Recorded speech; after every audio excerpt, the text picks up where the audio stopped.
नमस्कार साथियों। तो आज है 23 अगस्त 2026। दोस्तों कल 24 अगस्त यानी सोमवार से फिर से बाजार खुलने वाले हैं। तो इस वीडियो में हम चर्चा करेंगे कुछ इंपॉर्टेंट कंपनी की स्टॉक्स एंड सेक्टर्स के बारे में। कल जैसे ही बाजार ओपन होगा साथियों, शार्प 9:15 पे आपकी नजर होना चाहिए इन सब इंपॉर्टेंट कंपनी की स्टॉक्स एंड शेयर की पर। अब देखिए, अभी जिस प्रकार की माहौल है, मैं कहूंगा मार्केट की फेवर में ही है, क्योंकि सिचुएशन मतलब जियोपॉलिटिकल सिचुएशन उतना एक्सट्रीम भी नहीं पहुंचा। लगभग शुक्रवार जहां पे हमने छोड़ा था, लगभग उसी पोजीशन के आसपास ही है। तो अगर ऐसा सिचुएशन बना तो कहीं ना कहीं इन सब शेयर को एक्स्ट्रा एज मिल जाएगा, क्योंकि अलग से न्यूज भी आया है पिछले 48 घंटों में। और इनमें से दोस्तों बहुत सारे ऐसे अपडेट है जो ऑलरेडी आपको मैं दे भी चुका हूं, ठीक है। सो बस आप रिमाइंडिंग पर बस देख लीजिए, नोट कर लीजिए कि कल सोमवार के लिए कौन कौन से शेयर इंपॉर्टेंट है। अच्छा, सबसे पहले हम बात करेंगे State Bank of India, SBI, Bharat की largest lender. Last day closing दिया था 1041 रुपए पे, ठीक है। मैं आपको शॉर्ट में समझा देता हूं, ये आज की एकदम लेटेस्ट अपडेट है। कंपनी की तरफ से जो चेयरमैन है उन्होंने कहा कि एसबीआई में रीच 200 लाख करोड़, कितना 200 लाख करोड़ की टोटल बिजनेस 2030 के अंदर कंपनी करने, मतलब बैंक ने करने का प्लान किया है। एक काइंड ऑफ फोरकास्ट रखा है, ठीक है। तो ऑब्वियसली बात है कि कोई भी कंपनी के लिए उसका जो चेयरमैन है, मतलब चेयरपर्सन है, सीईओ हो गया, सीएफओ हो गया, एमडी हो गया, वो वाइटल भूमिका प्ले करता है, ठीक है। तो जिस वजह से एसबीआई की शेयर के ऊपर कल नजर रखना, मूवमेंट हो सकता है अच्छा खासा। अच्छा, सेम टू सेम जैसे कि डिक्सॉन टेक्नोलॉजी, जैसे कि एम्बर एंटरप्राइज, ये सब आपकी एमएस सेक्टर की टॉप कंपनी। एक और कॉमन फैक्टर है कि दोनों ही कंपनी दोस्तों मोबाइल फोन मैन्युफैक्चर करता है, ये पता होगा आपको। और लास्ट डे मतलब शुक्रवार मार्केट क्लोज होने के बाद सरकार की, जो आपको मैं लास्ट डे इन्फॉर्म भी किया था एक वीडियो में, कि सरकार की तरफ से ये नोटिफाई किया गया है कि मोबाइल फोन मैन्युफैक्चरिंग करने के लिए 62,500 करोड़ की दोस्तों स्कीम्स, इमेजिन कीजिए 62,500 करोड़ की स्कीम्स सिर्फ और सिर्फ मोबाइल फोन मैन्युफैक्चर करने के लिए। और खास करके जो डोमेस्टिक प्लेयर्स है उनको तो यहाँ पे और इनिशिएटिव मिलेगा, ठीक है। तो देखिए, सिर्फ यहाँ पे मैं कहूंगा डिक्सॉन या एम्बर नहीं, ऐसे ढेरों सारे आपको कंपनी दिख जाएगा जो मोबाइल फोन की कंपोनेंट, मतलब जो पार्ट्स है, छोटे छोटे पार्ट्स होते हैं ना, वो मैन्युफैक्चर करते हैं भारत में, उनको भी यहाँ पे बेनिफिट मिलेगा। सो ये ऑलरेडी आपको अपडेट दे चुका हूँ, सिर्फ आप रिमाइंडिंग पर्पस देख लीजिए, जैसे कि डिक्सॉन, एम्बर, केन्स हो गया, पीजी इलेक्ट्रोप्लास्ट हो गया, सिरमा एसजीएम, साइन डीएलएम, ये सब आपके, ये सब बनाता है। तो इसको ऊपर नजर रखना। अब दोस्तों, अब देखिए, ज्यादा उतना डिटेल में नहीं जाएंगे, शॉर्ट में आपको मैं दिखा रहा हूँ। जैसे कि सरकार की तरफ से जो हेवीवेट मशीन होता है ना, हेवीवेट मशीन जिसके थ्रू आपको पता होगा, जो बड़े बड़े पहाड़ खोद के टनल बनाया जाता है, उसके ऊपर भी एक स्कीम्स निकाला है।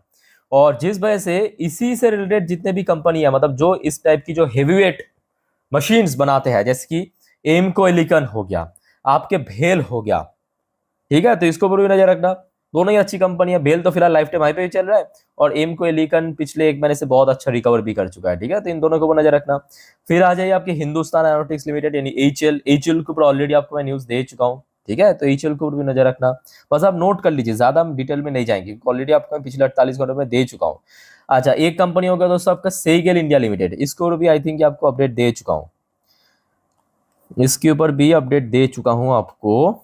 पिछले एक महीने पे थोड़ा सा डाउन, लास्ट डे पॉजिटिव में क्लोजिंग दिया, ठीक है।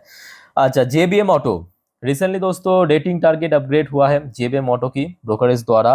लास्ट डे वैसे 6% चला भी है, अच्छी कंपनी है जेबीएम ऑटो। अब देखिए, आज की डेट में इसका डिमांड भी अच्छा चल रहा है, जितना एनर्जी क्राइसिस उतना ही डिमांड बढ़िया, और यही वजह कि शेयर अभी लगातार बढ़ता जा रहा है। अच्छा, क्रॉम्पटन ग्रिप्सस इलेक्ट्रिकल कंपनी, इसको भी कल नजर रखना। अच्छा अच्छा, अब यहाँ पे कुछ कंडीशन है, ध्यान से सुनना मेरे बात को। जैसे कि हमने पिछले 8 से 10 ट्रेडिंग सेशन पे देखा था कि गोल्ड और सिल्वर या जितने भी कमोडिटीज है, सिर्फ गोल्ड सिल्वर की बात नहीं है, उसकी भाव बढ़ता जा रहा है। तो कल सुबह दोस्तों डिपेंड करेगा, कल सुबह अगर गोल्ड और उसके साथ साथ सिल्वर इसका प्राइस अगर इंटरनेशनल मार्केट में, मतलब कमोडिटी मार्केट में बढ़ गया, तो ये जो दो कंपनी है, मुथूट फाइनेंस और मनप्पुरम फाइनेंस, इसमें गेन होगा, क्योंकि गोल्ड लोन सेक्टर की कंपनी है। बट ये कंडीशन है, कंडीशनल मैं आपको कह रहा हूँ।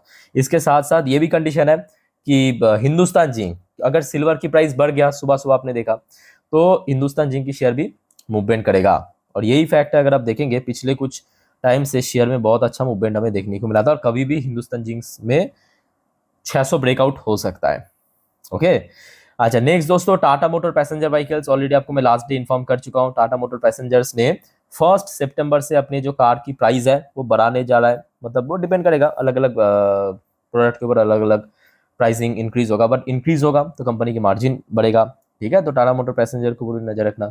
अच्छा, फिर आ जाइए आपके नेटवेव टेक्नोलॉजी। वैसे पिछले कुछ दिनों से लगातार बढ़ रहा है और हाल ही में कंपनी की जो फंड रेज रहा, शुक्रवार की अपडेट है, बाजार क्लोज होने के बाद की, सुपर सक्सेसफुल रहा। बड़े बड़े ब्रोकरेज फर्म जैसे कि आपके मॉर्गन स्टैनली वगैरह, ये सब इसमें एंट्री लिया है नेटवेव टेक्नोलॉजी में, जो कि आपकी डेटा पैटर्न की एक प्राइम कंपनी है। ठीक है, तो इसको भी दोस्तों नजर रखना। अच्छा, नेक्स्ट वेल्सपन कॉर्पोरेशन, ये शेयर तो दोस्तों अगले, मैं कल ही नहीं, मैं कहूंगा अगले 2-3 क्वार्टर आराम से इसके ऊपर दोस्तों आप नजर रख सकते हो। बाकी खरीदना ना खरीदना ऑलरेडी आपको मैं जानकारी दे चुका हूँ, आई होप कि आपको पता होगा। ठीक है, तो बेसिकली कंपनी को लगभग कितना $1.7 बिलियन के आसपास जो ऑर्डर मिला था, वो भी यूएस से, बाहर से एक्सपोर्ट ऑर्डर मिला था। ठीक है, अच्छा साथियों, आगे बढ़ते हैं नेक्स्ट टॉपिक पे, बट आगे बढ़ने से पहले एक छोटा सा रिक्वेस्ट आप सभी को करूंगा दोस्तों, अगर आपको वीडियो अभी तक अच्छा लगा, इन्फॉर्मेटिव लगा, प्लीज वीडियो को लाइक करना और प्लीज दोस्तों चैनल को सब्सक्राइब करके जरूर रखना, इस प्रकार की जानकारी हमेशा पाने के लिए। और आज रात की जो 10:30 की वीडियो आएगा, जिस पर हम नेक्स्ट डे मार्केट प्रेडिक्शन या पूरे दिन बाजार की अपडेट को डिटेल में चर्चा करेंगे, मतलब कल मार्केट किस तरह मूव करेगा वगैरह, मिस मत करना, देखना। ठीक है, और चैनल को सब्सक्राइब करके रखना, जो कि कल सोमवार के लिए बहुत ज्यादा वाइटल होगा। इवन इसके बाद भी बहुत सारे इंपॉर्टेंट टॉपिक पर हम वीडियो अपलोड करेंगे। अच्छा, नेक्स्ट है दोस्तों urban company limited. Urban company को रिसेंटली एक बड़े ब्रोकरेज ने कवर किया है। एक बार मैं आपको दिखाने की कोशिश करता हूँ, नहीं सॉरी, नीचे तो मेंशन नहीं है। एनीवे, तो अर्बन कंपनी को नजर रखना, मैं आपको ऑलरेडी लास्ट डे इसको अपडेट दे चुका हूँ। अच्छा, एनएचपीसी को भी नजर रखना, रिसेंटली एक और अपडेट आया एनएचपीसी के ऊपर, जो ऑलरेडी आपको मैं दे चुका हूँ शुक्रवार। अच्छा, फिर बजाज फाइनेंस वाली न्यूज़ भी ऑलरेडी आपको मैं दे चुका हूँ शुक्रवार के दिन, इसके ऊपर भी नजर रखना, ये भी कल के लिए इंपॉर्टेंट है। अच्छा, पारस डिफेंस की जो मैनेजमेंट की तरफ से कहा गया कि कंपनी, मतलब ये जो फाइनेंशियल 27 चल रहा है, इसमें पारस डिफेंस की जो एक्सपोर्ट है वो लगभग डबल हो जाएगा। ये कंपनी की तरफ से ऑफिशियली प्रेजेंट किया गया है। अब खुद ही सोचिए कि कोई कंपनी अगर अपने बिजनेस को लेकर इतना ज्यादा ऑप्टिमिस्टिक है, सीधा सीधा पे प्रोडक्शन की या सेल्स की बात नहीं कर रहा है, सीधा सीधा बात कर रहा है एक्सपोर्ट डबल होगा, तो ऑब्वियसली बात है कि शेयर में उस हिसाब से रिएक्ट होगा। और शेयर लगभग हाई पे भी चल रहा है, 1,500 की क्रूशियल लेवल है। आशा रखता हूँ अगर बाजार साथ दे दिया तो शेयर ब्रेकआउट दे देगा। अच्छा, नेक्स्ट दोस्तों डेटा पैटर्न्स को नजर रखना। बेल से कंपनी को एक शानदार ऑर्डर मिला, भारत इलेक्ट्रॉनिक्स लिमिटेड से बेल से डेटा पैटर्न्स को एक बढ़िया ऑर्डर मिला, तो इसके ऊपर भी दोस्तों नजर रखना। अच्छा, लास्ट डे दोस्तों आपको मैं भारत सरकार की जो उड़ान स्कीम्स है, मतलब उड़ेगा देश की जनता, ऐसा कुछ तो है, जिस स्कीम्स के तहत दोस्तों यहाँ पे कुछ बड़े इन्वेस्टमेंट करने की प्लान किया, बेसिकली एयरपोर्ट सेक्टर के लिए। तो जितने भी एयरपोर्ट सेक्टर की कंपनी है, जैसे कि फॉर एग्जांपल मैं आपको एक ही एग्जांपल दे रहा हूँ, जीएमआर एयरपोर्ट लिमिटेड, इसको भी नजर रखना। ठीक है, कल के लिए सब शेयर इंपॉर्टेंट है, और आई होप कि दोस्तों आप लोगों ने नोट करके रखा वॉच लिस्ट में या तो पेपर पेन पे, नहीं किया तो करके रख दीजिए, क्योंकि वैसे ही देखिए वीडियो खत्म होते होते लोग आधा शेयर का नाम तो वैसे ही भूल जाते हैं। अच्छा, आईओसी इंडियन ऑयल कॉर्पोरेशन के ऊपर अभी अभी कुछ अपडेट आया है, जो आपको मैं दिया नहीं हूं, बस नोट कर लीजिए, आगे वीडियो में दे दूंगा। ठीक है, अच्छा, इरेडा की जो डिविडेंड वाली अपडेट ऑलरेडी आपको मैं लास्ट डे इन्फॉर्म कर चुका हूँ, दे चुका हूँ। ठीक है, तो इरेडा के ऊपर भी नजर रखना, कल इंपॉर्टेंट है शेयर के लिए। अच्छा, बात करेंगे 3 ऐसे कंपनी की शेयर जो एक्चुअली मार्केट के लिए सबसे ज्यादा इंपॉर्टेंस रखते हैं बिकॉज ऑफ देयर वेटेज। एक हो गया आपका एचडीएफसी बैंक, सबसे ज्यादा वेटेज है, भले ही हाल ही में वेटेज थोड़ा सा रिड्यूस किया है एक्सचेंज ने, पर स्टिल सबसे ज्यादा वेटेज है। इसके अलावा आईसीआईसी बैंक हो गया, जो लगभग अपने पीक के आसपास ही चल रहा है। और तीसरे कंपनी हो गया आपका अंबानी जी की कंपनी, मतलब रिलायंस इंडस्ट्री लिमिटेड। तो ये कुछ शेयर्स दोस्तों कल यानी सोमवार के लिए बहुत ज्यादा वाइटल है, इसको नजर रखना। अब चलिए मैं आपको कुछ ग्रुप ऑफ कंपनी की शेयर्स के ऊपर लेके चलता। तो दोस्तों अभी आपके सामने मैं ओपन कर लिया निफ्टी 50 की टॉप 10 वेटेज रिपोर्ट की पर। अच्छा, अब देखिए निफ्टी 50 में है तो 50 शेयर, बट निफ्टी 50 को असल मायने में चलाते हैं निफ्टी 50 में मौजूद टॉप 10 वेटेज रखने वाली शेयर, मतलब जिसमें सबसे ज्यादा वेटेज है। सो अगर आप वेटेज की चार्ट देखेंगे, सबसे ज्यादा वेटेज तो ऑब्वियसली एचडीएफसी बैंक के पास है, आपको मैं बता भी दिया, आईसीआईसी बैंक होगा, रिलायंस इंडस्ट्री होगा। बट इसके बाद अगर आप देखेंगे भारतीय एयरटेल, लार्सन एंड टूब्रो, जिसका weightage back to back increase कर रहा है एक्सचेंज ने। इसके अलावा एसबीआई, एक तो ऑलरेडी आपको मैं न्यूज दे चुका हूँ, कंपनी के चेयरमैन की तरफ से एक ऑप्टिमिस्टिक स्टेटमेंट आया है 2030 की बिजनेस को लेके।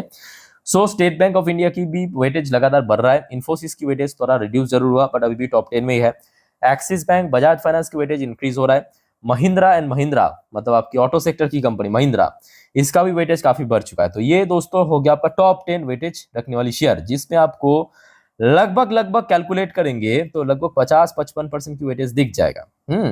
अगर हम सेक्टरल वाइज बात करें तो फाइनेंशियल सर्विस सेक्टर, मतलब जिसमें आपका बैंक, एनबीएफसी, इंश्योरेंस सब इंक्लूड है, 36% कोर वेटेज है। इसके अलावा oil gas and consumer fuel 9.5% core weightage है। आईटी सेक्टर वेटेज रिड्यूस हुआ है बट स्टिल अच्छा वेटेज है। ऑटोमोबाइल सेक्टर में back to back weightage increase हो रहा है। तो ये टॉप हो गया 4 वेटेज वाली सेक्टर। इसके अलावा और भी सेक्टर्स है, बट कुल मिला के दोस्तों इतना काम चल जाएगा। मतलब कल सोमवार के दिन अगर आपने इन सब शेयर्स को नजर रखना, जो पिछले 48 घंटों में कुछ ना कुछ अपडेट्स दिया है, बड़ी अपडेट खास करके, और ये जो वेटेज वाली शेयर, तो काम चल जाएगा आपका, ठीक है। तो इसको नजर रखना। बाकी दोस्तों और भी इंपॉर्टेंट कुछ जानकारी है जो आपको मैं आगे आने वाली वीडियो में देने वाला हूं, एक्सप्लेन करने वाला हूं। तो एक एक करके वीडियो देखते जरूर जाना और चैनल को दोस्तों सब्सक्राइब करके रखना। सो वाइंड अप करता हूं। टेक केयर, बाय बाय, जय हिंद।